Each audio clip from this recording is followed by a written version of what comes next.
Important too, but that's not what this bill is aimed at in any way. And you know, I know they like to press the panic button on this, but the fact is, the highest immigration levels in this country have always been under conservative governments. We understand the importance of it for our economy, but we have to also make sure that we're allowing the people that we need to fill those key roles to be able to come to this country. But if it's so important, why don't you deal with it separately? That's why I don't understand. Why I understand that there's some economic, measures at stake here, but why not deal with this thing separately if it's so important to your government?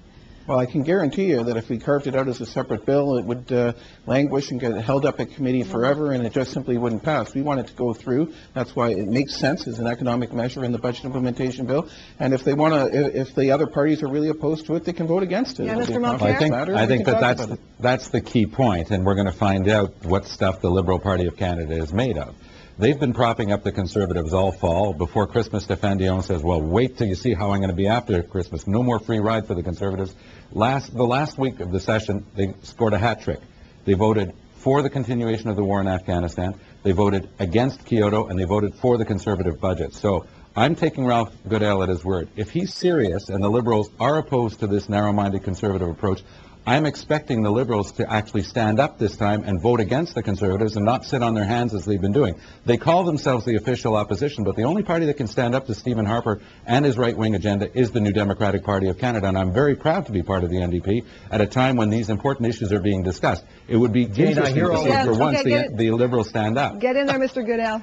Jane, I hear all this bleating from the NDP. The fact of the matter is the Conservatives abdicated their responsibility for timing the next election when they passed their fixed election date act. They transferred that responsibility to the official opposition. The NDP and the Bloc are totally predictable.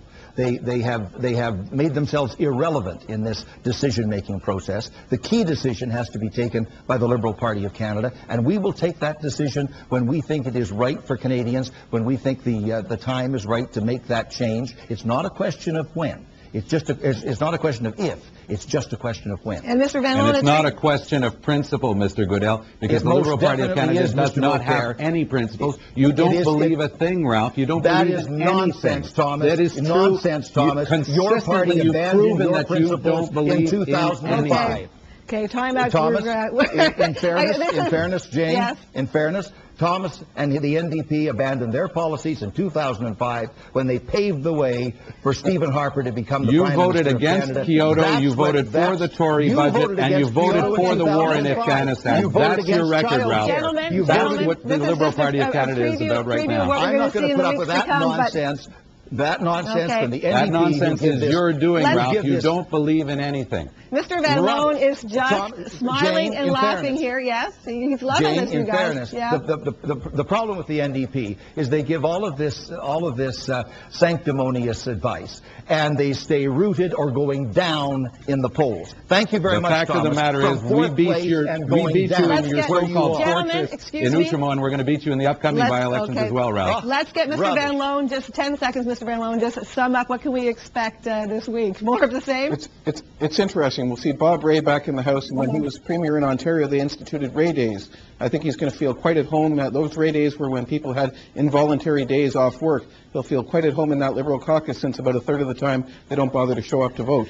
Well, gentlemen, very sanctimonious but off base. You guys are trying to hide the fact that you're both irrelevant on the timing of an election. Liberals will decide, and we'll do it in the best interest of you. You're trying to hide the fact you believe nothing, Ralph. Gentlemen, I'm sorry. It's time to wrap, and we'll continue this, I'm sure, next week in the House of Commons. I want to thank you very much for joining us today. Thanks, Jane.